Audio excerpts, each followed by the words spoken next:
provisto nuevamente de la lámpara de Diógenes, mosca maniática al hombre, aquel que fue la admiración de los dioses. De esto es un aula, un lugar reservado, es un pórtico, adéntrate con él. Buscamos a aquellos que les interese el misterio, aquellos que quieran ir de lo simple y perecedero a lo eterno y divino.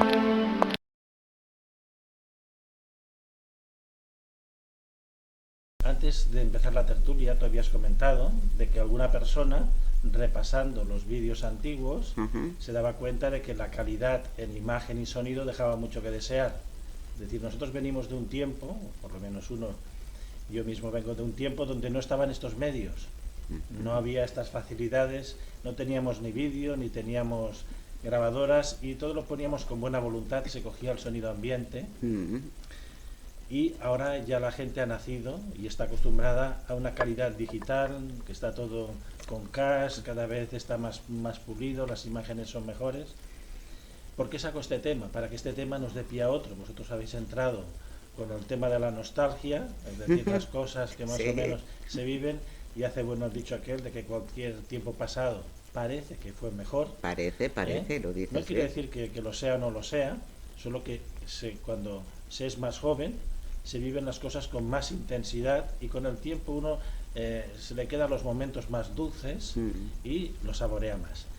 ¿A qué viene esto de aquí? Bueno, yo os dejaba ver si sugeríais algún otro tema de actualidad. Si no lo sugerís, el tema que yo planteo es un tema que nos compite a toda la humanidad, en el sentido de que nosotros tenemos un cerebro que está, como si dijéramos, en funcionamiento antiguo. En el sentido, sí, es decir, tenemos un funcionamiento, tenemos una lógica, tenemos una personalidad forjada. La personalidad se suele forjar alrededor de los 18 años. Ahí nos solemos quedar estancados y nos quedamos con los gustos musicales, con las lecturas, uno alrededor de los 18 años. ¿A qué viene esto de aquí? Vendría por la necesidad de que nuestro cerebro, el cerebro de cada uno y el cerebro de la humanidad, pase, como suelen decir los que están en el mundo de la informática, a 2.0. Es decir, que pase del cerebro que estamos utilizando un pequeño porcentaje de las áreas cerebrales a mayores áreas cerebrales. Necesitamos un cerebro casi cuántico, ahora que les gustan estas expresiones cuánticas. Es decir, está adelantando mucho lo que es la tecnología con eso de la IA, la famosa IA, eso que llaman inteligencia artificial, que ya prácticamente muchas de las funciones humanas están empezando a ser relegadas, hasta la propia creatividad empieza a ser relegada. Sí que se puede utilizar como instrumento, y entonces lo que uno plantea aquí para lanzarlo al otro lado, si alguien nos puede responder, es en qué situación está quedando el psiquismo humano, si está quedando anquilosado, si va a ser bloqueado por la tecnología actual y va a ser casi un cerebro inútil, como un cerebro tonto, lo que se suele decir. Hasta los ordenadores, todo se deja en la nube, y se habla de ordenadores tontos, que no tienen memoria dentro, sino que todo lo dejan fuera. Todos nuestros datos nos los están pidiendo a través del móvil, a través de las pantallas. Yo antes he actualizado el programa, digamos, que da acceso, y me decía que necesitaba colocar un montón de datos, y yo digo, estos datos no se los puedo dar porque no sé dónde van a parar. Doy todo este giro para plantear eso. El cerebro humano tiene que hacer un cambio. Tenemos que dejar este cerebro que parece que va, digamos, a ritmo de paso, es decir, dando paso a paso, caminando, y tenemos que empezar a coger un cerebro más turbo, un cerebro que sea mucho más rápido. ¿Alguien nos puede hablar sobre la situación del proceso mental, el proceso cerebral, si se va a quedar parado o si va a ser catapultado con las nuevas tecnologías a unas mayores capacidades, ya no limitándose al hecho actual? Es decir, los muchos trabajos manuales, incluso rutinarios, están siendo suplidos por las máquinas, por la tecnología. Entonces, esta necesidad de que el ser humano también se adapte. ¿Alguien nos puede hablar de la necesidad de un estímulo cerebral, y si ese estímulo va a venir por el lado de la tecnología o tiene que venir por el lado de la disciplina interior?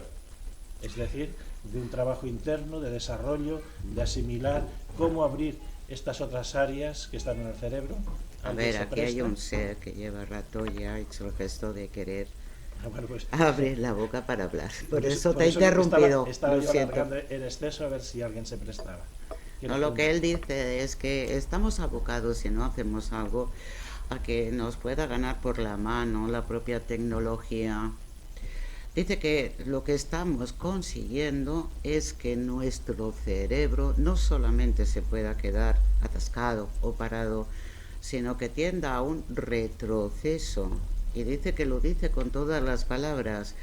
Dice que estamos delegando en las máquinas que ellas sean las que empiecen ya a crear, que aunque aparentemente haya una mano detrás que pueda parecer que es el ser que crea las cosas, dice que solo tiene que dar y tocar ciertos botones para que se reorganicen todo lo que serían los números que se necesitan para que se ponga en activo esa especie de maquinaria. No, esto dice que vamos a tenerlo que hacer nosotros de forma individual o quizá en grupos o de manera colectiva, pero con la conciencia de mantener activo el cerebro, de tratar de buscar abrir ciertas áreas y ciertas capacidades. Dice que esto, dice, la tecnología en un principio pudo haber dado la apariencia de que nos ayudaría de alguna manera a estimular esas áreas cerebrales, pero dice que no, porque nos hemos abocado a ser simplemente observadores. Entonces, ¿cómo pasar de ser consumidores y seres, digamos, parasitarios de esa creatividad artificial? ¿Cómo pasar a ser otra vez protagonistas de nuestra vida, de nuestro psiquismo, de nosotros mismos? ¿Qué tipo de ejercicios, qué tipo de estímulos tendríamos que empezar a propiciar? Dice que a nivel interior cada uno tiene que asumir su propia responsabilidad. Y dice que esto es algo que ya conocemos todos las pautas. Y dice que incluso aquellas personas que se puedan acercar por primera vez para escuchar esta conversación o que puedan acercarse a cualquier otra persona, maestro, gurú, que pueda dar ciertas informaciones, todos y cada uno saben esa responsabilidad. Y dice que a nivel interior es estar consciente del cerebro, sentir, y dice que debe ser estimulado. La creatividad, dice que siendo sencillamente creativos, y dice que nunca se debe olvidar uno de crear música. Las máquinas pueden dar la apariencia de crear muchísimos temas, ya sean musicales, ya sean pictóricos, ya sean de escritura, y que puedan parecer que son perfectos, pero dice que nunca debemos olvidar, estos serán sin alma, y aunque puedan ser o llegar a ser máquinas cada vez más adelantadas, cada vez más perfectas, dice que esa parte, esa señal, ese alma no lo va a tener, y dice que esto es lo que nos tiene que dar a entender que no podemos relajarnos. Y dice que el que pinte, que lo haga, no por obtener un gran precio o prestigio personal, sino porque necesita mantener desarrollado el alma a través de la pintura. El que escriba, que haga exactamente lo mismo, y así con todas las áreas del arte. Y dice que aquellos que no que estén abocados a ser artistas, hay otras vías por las que ellos pueden perfectamente mantener activa las distintas áreas cerebrales, ya sea del hemisferio izquierdo como del derecho. Aquí todo parece que la máxima es quítate tú que me pongo yo, es decir, parece de que la máquina le está diciendo al ser humano quítate tú que me pongo yo para trabajar, para crear, para hacer nuevas ideas, y también el ser humano a veces compite con uno, quítate tú que me pongo yo. ¿Por qué tendría que estar suprimido esta especie de estrés que produce la competencia? ¿Cuál tendría que ser la actitud para uno mantenerse consciente en un grado de comunión y de evolución con la misma divinidad? Dice que todo esto depende de las expectativas. La máquina no tiene expectativas, cumple su función, y dice que incluso puede y llegará a tener la capacidad de crear por sí misma.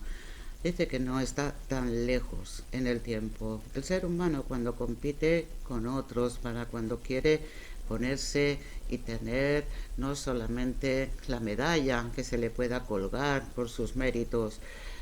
Dice que esto es algo que solo compete al ego, y el ser humano, mientras esté pendiente de que sea su ego el que esté por delante, dice que no tendrá nada que hacer. Es algo como más sutil y más íntimo. Dice que cuando uno hace algo y lo hace con toda la buena intencionalidad, ya no solamente por sí, sino también para los demás y para compartir, los demás le exigen quizá más de lo que deberían exigirle. Y está hablando por el tema de esa pulidez, por esa forma de hacerlo perfecto, porque si tú no me lo ofreces, yo me voy a otro que me lo pueda ofrecer. Dice que esto no debería dolernos, dice que esto es dejarles a aquellos que buscan de esa manera, sencillamente no encontrarán nunca.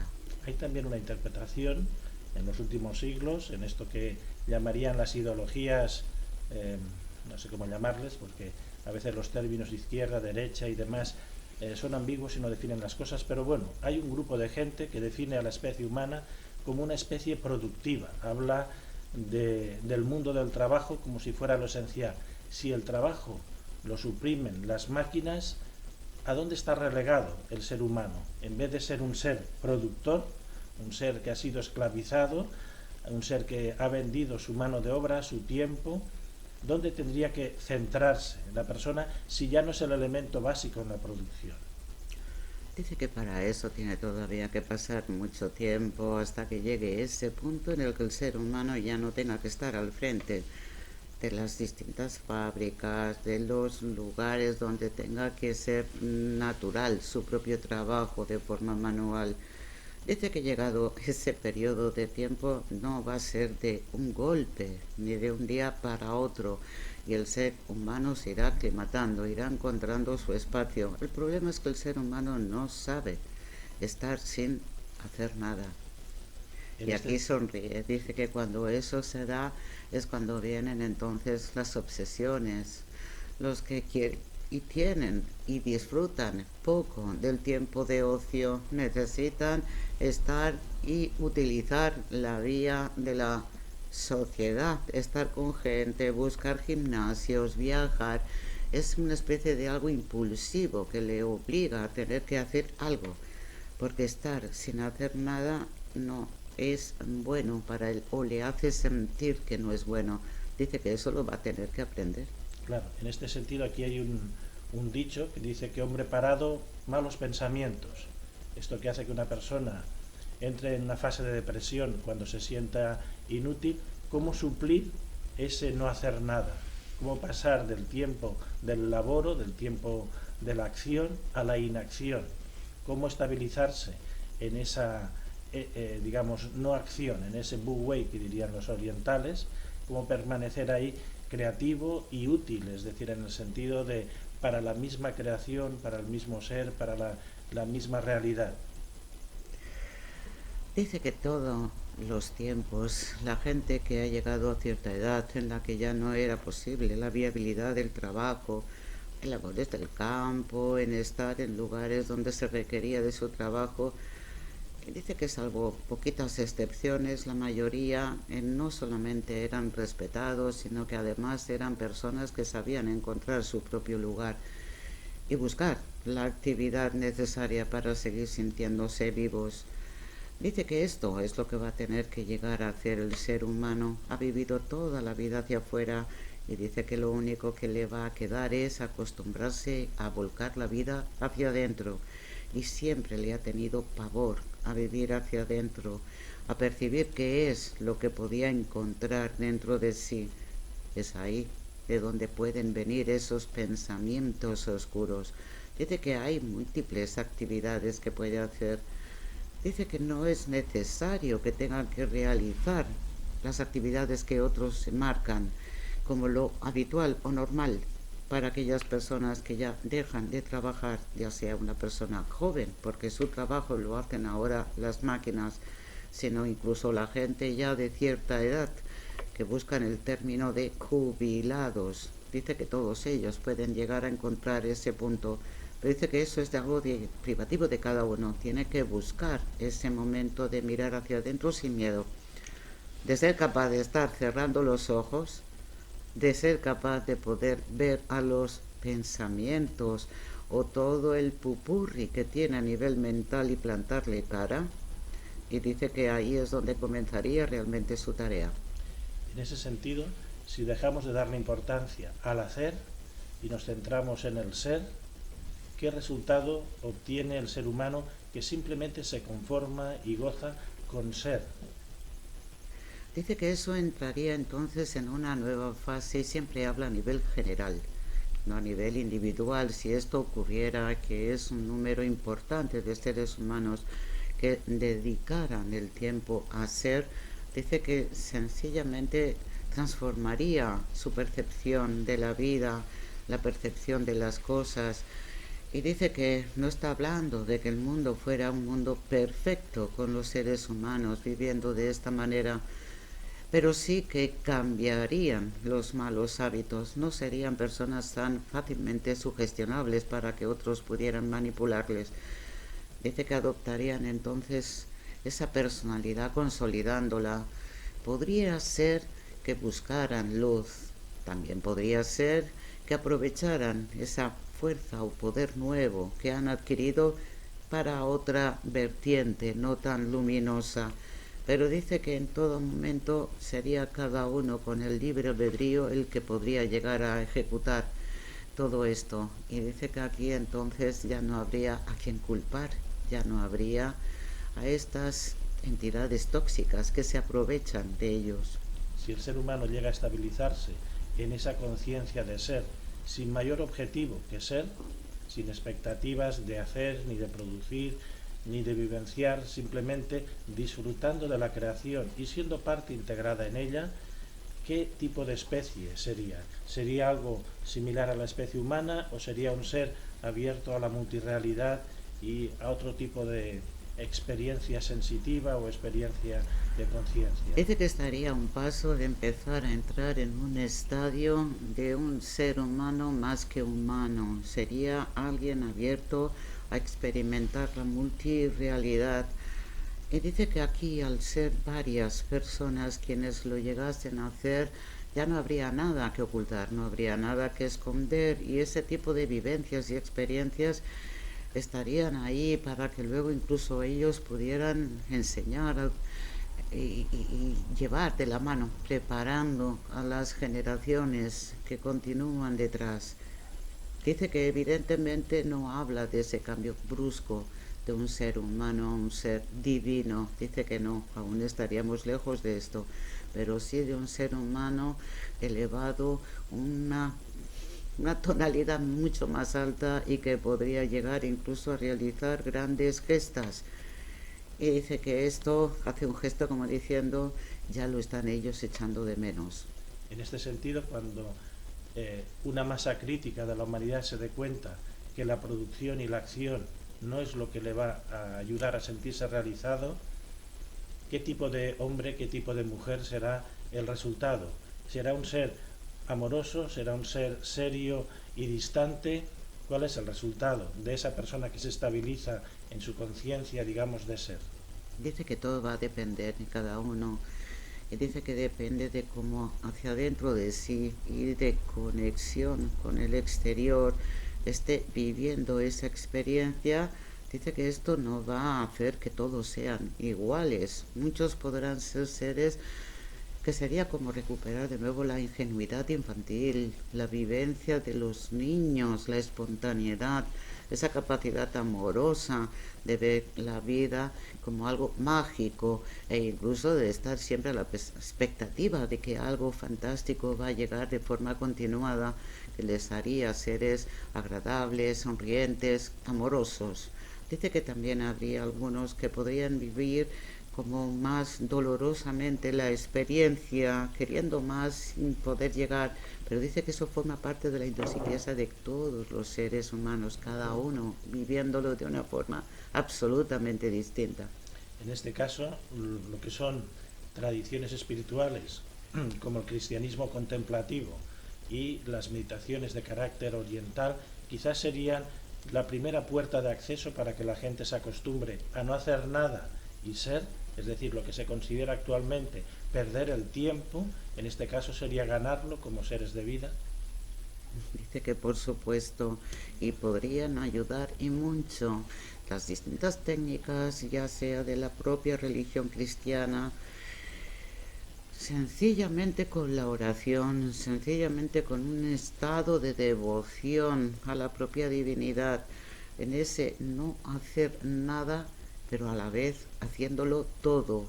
Por la parte de las vías de los orientales, la forma de alcanzar esa iluminación, dice que también serían puntos de apoyo para poder comenzar. Dice que todo lo tenemos ya a nuestro alcance, no hay nada que esté inventado, está todo a nuestro alcance. En este caso, si se está apuntando esta vía como camino a seguir alternativa a lo que es esta especie de vorágine de las tecnologías y de la inteligencia artificial en todas sus facetas, ¿cuál sería el punto de referencia? ¿El cuerpo como un ente iluminado, es decir, con sus distintos centros y circuitos de energía, o sería el cerebro que tendríamos que centrarnos para abrir distintas áreas que ahora están aletargadas y dormidas y que nos catapulten a una nueva conciencia? La alternativa que está ofreciendo la tecnología es el transhumanismo, una mutación, digamos, hacia algo más, pero más cercano a la máquina. ¿Cómo sería ese ser humano? ¿Qué tendría que poner énfasis? ¿En el cuerpo? ¿En la mente? Dice que porque hay que elegir entre ambos. Dice que es un todo. En este caso, ¿qué es lo que hay dentro del cerebro que puede ser activado y que ahora está adormecido? Dice que hay distintas áreas que nos están siendo vetadas y dice que hay muchas áreas que en el momento en el que hubieran sido despertadas y se pudieran poner en funcionamiento, si la persona que pueda tener esas áreas abiertas no está preparada, sería algo desastroso para mucha gente. Dice que no debemos tampoco precipitarnos, todo es una fase de preparación, de autoconocimiento, conocer todos nuestros cuerpos, sentirlos y hacerlos que puedan vivir en uno, al unísono, para poder acceder a esa especie de caja mágica que sería nuestro cerebro. Y dice que entonces aquí ya es fácil, que ya pudiéramos empezar a trabajar en ella para abrir y despertar. Pero dice porque ya habría habido antes previamente una fase de transformación a nivel humano. Dice que por un momento imagines que ahora, si se te diera la oportunidad de coger una varita mágica y tocarte tú mismo la cabeza para abrir todas estas áreas y no estuvieses preparado, dice que sería no solamente para ti mismo un infierno, sino que podrías desencadenar un infierno.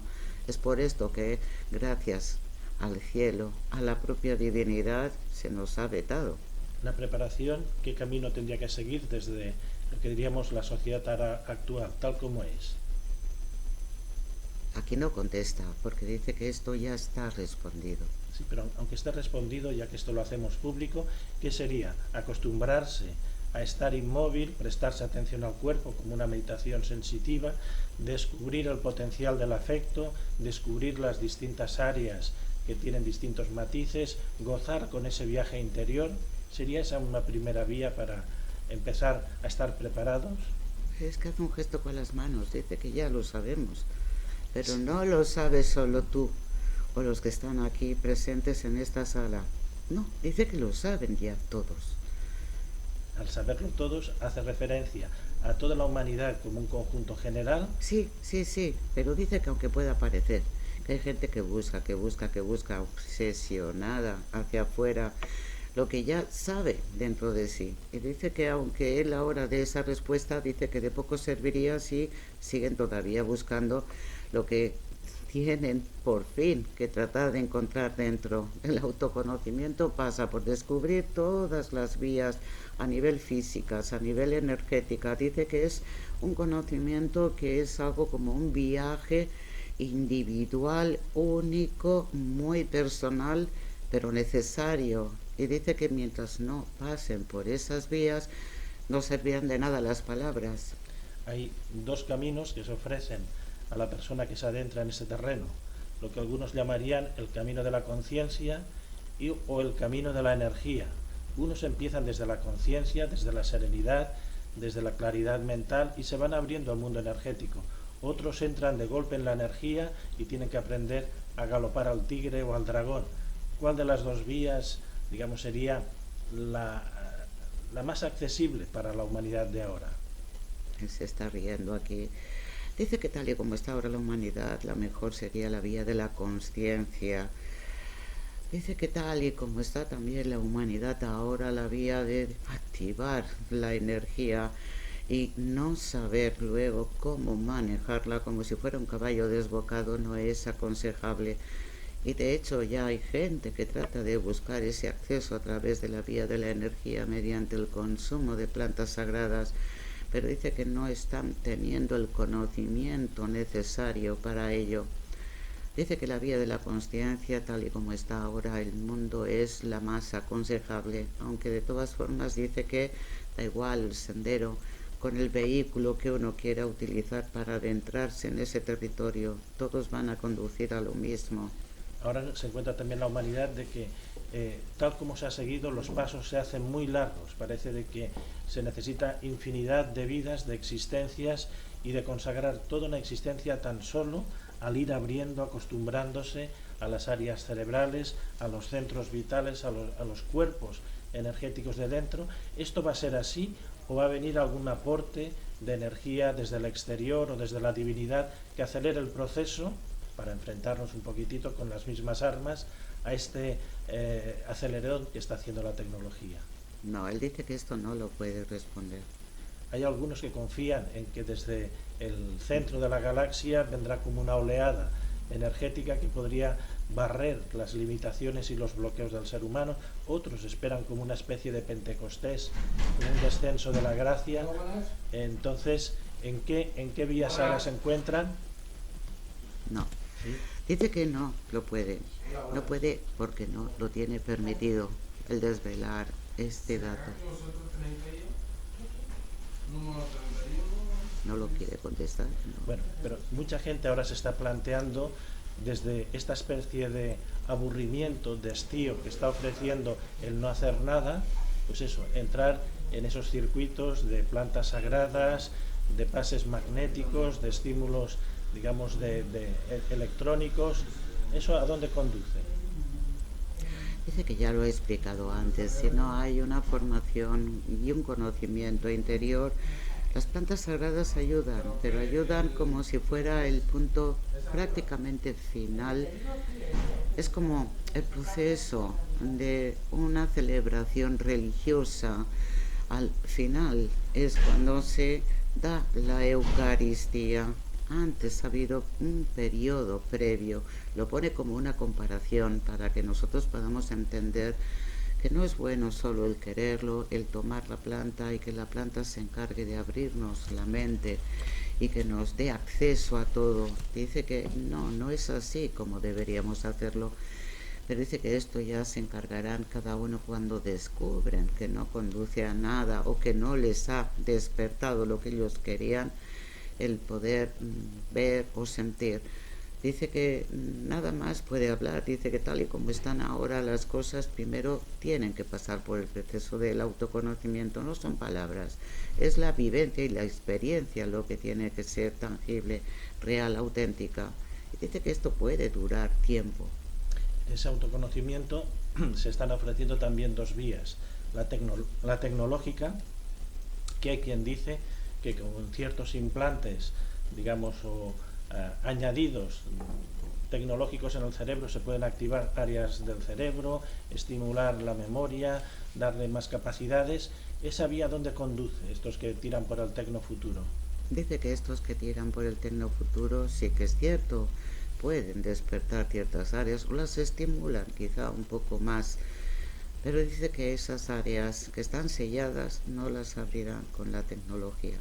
También de esta forma alternativa, cuando ven que la realidad física es limitada, están recreando mundos virtuales que son de infinitas posibilidades. ¿A dónde conduce toda la gente que está siendo canalizada hacia los mundos virtuales, no reales? Dice que todo esto, el contemplar hologramas, el poder, serían simplemente personas que están como sentadas en un patio de butacas y contemplan una pantalla. Es todo, todo, todo, todo sin experimentarlo ni vivirlo, aunque pueda parecer casi, casi, casi como que lo están viviendo mientras se colocan unas gafas virtuales, mientras están utilizando esas vías y sus movimientos parecen que su avatar les hace sentir que están viviendo esto.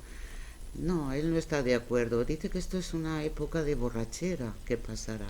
Pero eso que la gente esté utilizando, ese sistema de proyección, digamos, artificial, eso no puede hacer que también el alma se apague, es decir, que la conciencia se apague en esas fantasías. Dice que evidentemente el alma tiene un tipo de aguante que nosotros nos asombraría, es mucho más de lo que podemos pensar, pero es cierto que a medida de que dejáramos de poder alimentarla, es como el tener un gran tesoro que se queda enterrado y que con el paso de los miles, cientos, millones de años se acaba diluyendo. Y dice que esto, claro que podría llegar a pasar, pero dice que no es tan fácil. Para activar estas áreas que están aletargadas y para hacer un proceso de introspección, él, ¿qué pautas nos podía marcar? Por ejemplo, si estamos inmóviles, con los ojos cerrados, ¿dónde centrar la atención? ¿Dónde llevar, digamos, nuestro potencial? Hacia la parte frontal, hacia la nuca, un lado derecho. ¿Qué nos espera en este viaje interno? Dice que primero uno tiene que hacerse con todo el cuerpo. Comienza uno notando ciertas zonas de su cabeza, debe seguir notando ciertas zonas conforme desciende hasta ser con todo el cuerpo. Y dice que una vez dentro de rastrear lo que serían las distintas áreas, el descubrir la magia de las glándulas que tenemos como la pineal para poder despertar la capacidad de absorber luz y que pueda ayudar. Y dice que no es obsesionarnos solamente con una zona de nuestro cerebro, sino que tenemos que recrearnos en cada una de ellas por partes.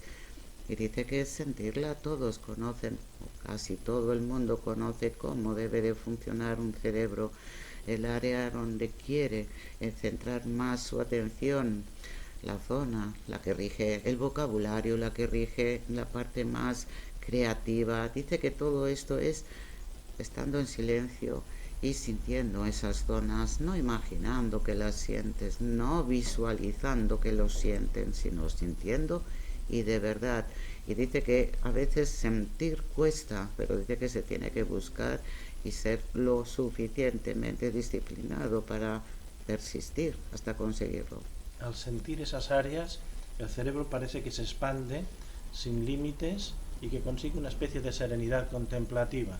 Esto conduciría a una especie de omniconsciencia. Dice que esto sería como el dar un paso a la conexión de nuestro cerebro, que se conectaría con un cerebro superior. En este caso, ese cerebro superior, aquí en términos artificiales, es lo que denominan la nube, donde se están depositando todos. Ese cerebro superior es lo que podemos definir como la presencia de Dios, o la conciencia, la omniconciencia de Dios, o es un psiquismo colectivo también de muchas conciencias. No, aquí se sonríe. Dice que para un ordenador todo lo que se deposita en lo que tú llamas la nube no deja de ser más que un inmenso disco duro donde se pueden guardar todo tipo de registros. No, él cuando está hablando de esa conexión con un cerebro superior comenzaría primero por esa especie de psiquismo colectivo, pero ya desde un estado, cuando uno está conectado con ese psiquismo colectivo, dice que al principio podría desorientar un poco, notar los braceadas, los movimientos, las idas y venidas. Dice que esto es como más denso, el psiquismo colectivo. Pero dice que incluso empezaría uno a poder ayudar en ese momento, ayudar a aplacar, a disminuir las intensidades, a poder bajar de alguna manera la toxicidad que se genera en un psiquismo colectivo. Y dice que de ahí luego se pasaría automáticamente a una especie como de cerebro, que podría ser lo que tú denominas como el todo, la divinidad.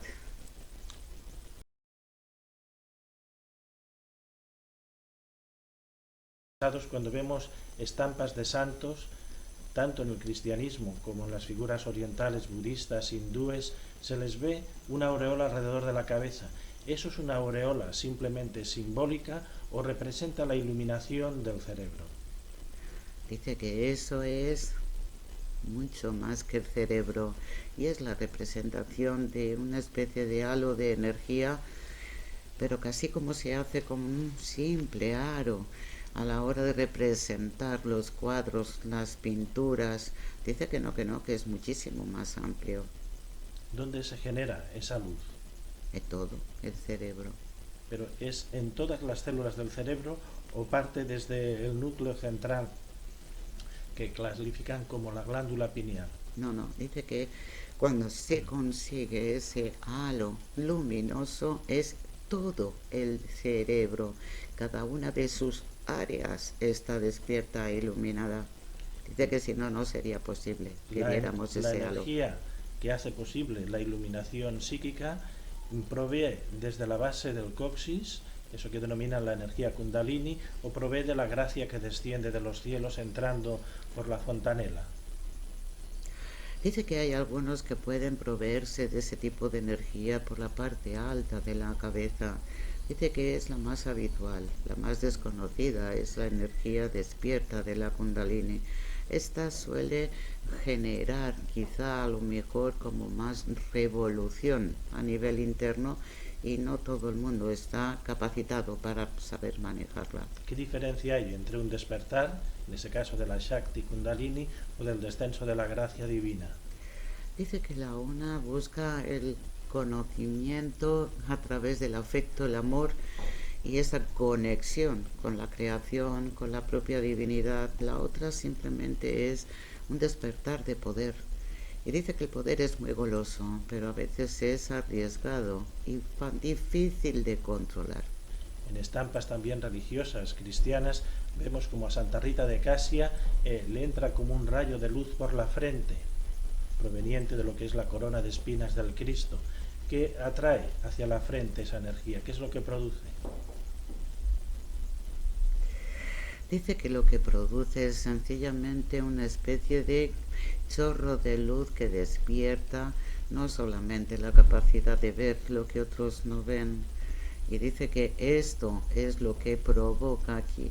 También puede representar, y a veces representa, que es el punto de entrada por donde comienzan a alimentarse los distintos puntos, distintas áreas, donde puede llegar a despertar la glándula pineal, donde puede llegar a despertar la glándula hipófisis, donde puede llegar a despertar los dos hemisferios con todas sus ramificaciones.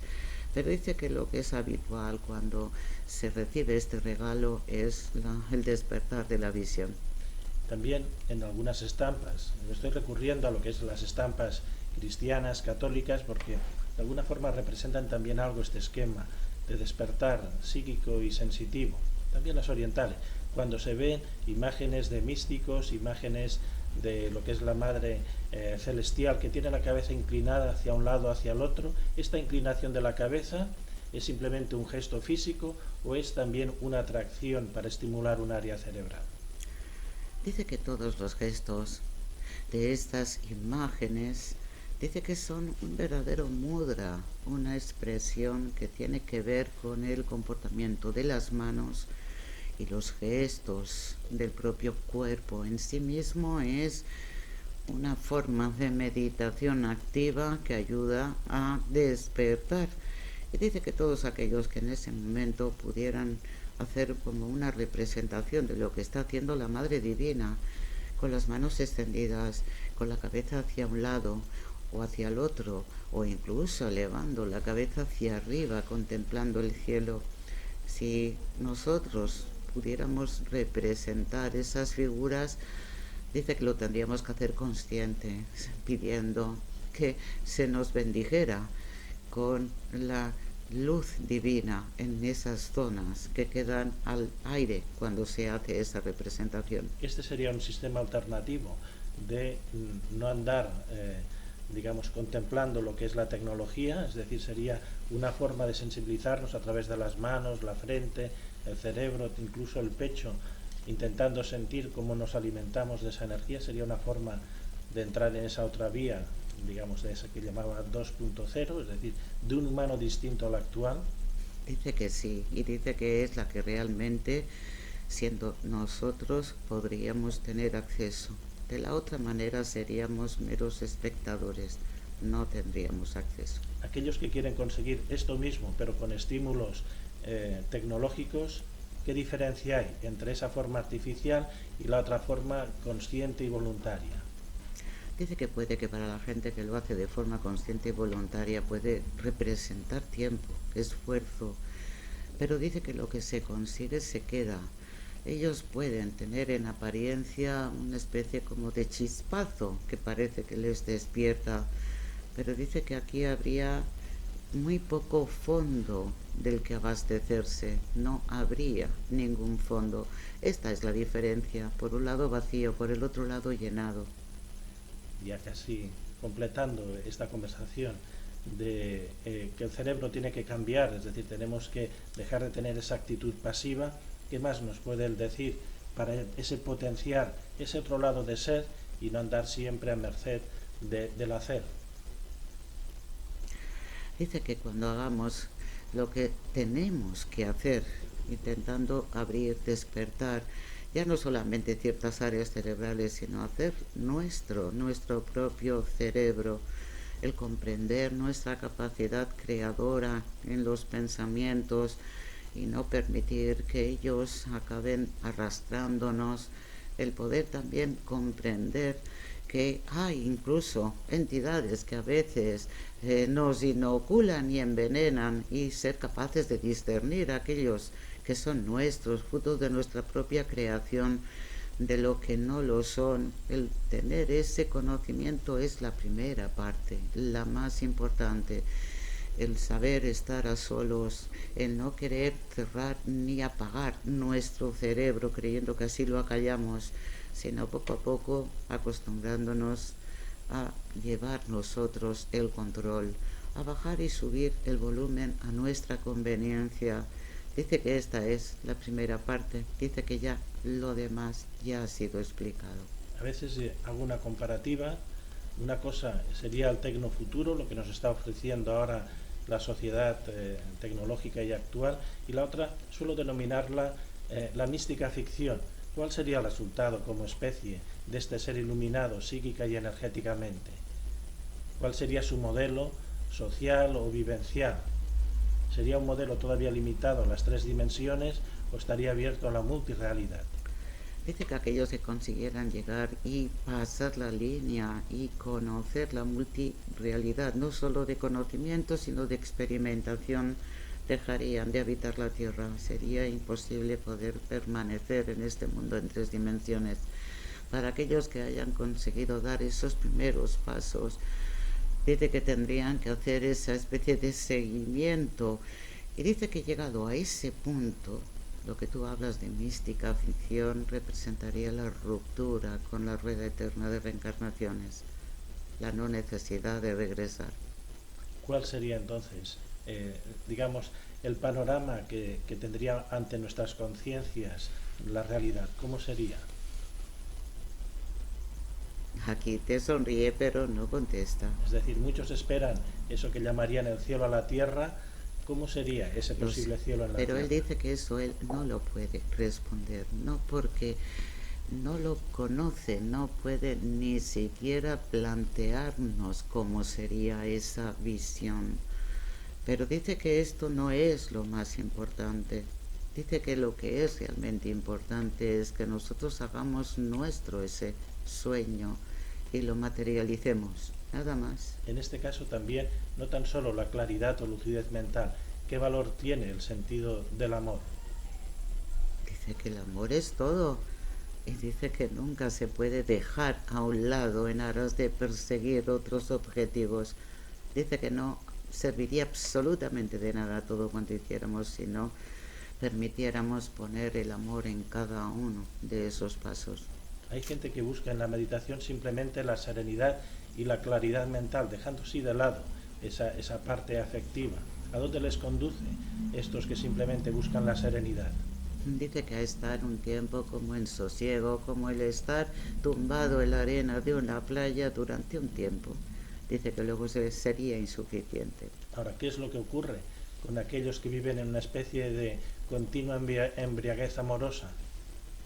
¿Dónde están los límites? Él dice que no existen los límites y nosotros no debemos ponerlos. Pero, ¿dónde acaba el hombre? ¿Dónde continúa la mujer? ¿Dónde está la realidad del entorno? Es decir, de aquí solo puedo llegar a coger lo que es el poema de Francisco de Asís, de esa especie de comunión con todo lo creado. ¿Cómo es ese estado? Dice que esto es llegar simplemente al éxtasis perfecto, el éxtasis perpetuo. Dice que es que más ya nos puede decir. Bueno, ya para acabar esta conversación, darle las gracias y si él se quiere presentar para que lo tengamos como referencia y como interlocutor. Se ríe, pero dice que su nombre no es importante, ni tampoco su procedencia. Nos baste saber de que es un ser que sigue atentamente, no solamente nuestras tertulias y nuestros quehaceres. ¿Tuvo existencia física? ¿Pertenece a otro nivel de conciencia? Dice que sí, y dice que fue en un tiempo muy remoto. Dice que ya ni siquiera recuerda cómo fue vivir en el mundo físico. Por eso no ha querido desvelar su nombre. Sí, pero nos puede poner en contexto en qué tiempo, en qué civilización, cómo él consiguió descubrir el conocimiento. Dice que solo nos va a dar una referencia. Él fue un israelita de los tiempos de Abraham. Solamente puede decirnos eso. Bueno, ya llegados a este punto le pediríamos su bendición a los aquí presentes y que también le hiciera extensible a los que pudieran oír esta conversación a posteriori. Dice que él ahora va a hacer sencillamente la petición para que esta bendición que él quiere regalarnos, dice que sea simplemente como una especie de conexión con el propio cielo, y es a través de él que llegue esa bendición. Él lo que hace es colocar las manos en una posición de abertura. Ahora lo que hace es cerrar los ojos, no inclina la cabeza, la tiene erguida, viste una túnica de color dorado y él ahora empieza primero a ser quien recibe la luz que desciende del cielo. Ahora extiende las manos como si quisiera darnos un abrazo con las palmas hacia adelante y las ha colocado en los brazos en cruz. Empiezo a ver otros seres a su alrededor que también están participando, también hacen los mismos gestos. La luz es muy fuerte, él ahora ya no le veo ni las ropas. Y simplemente nos dice ser bendecidos y que la luz de Dios nos acompañe. Gracias.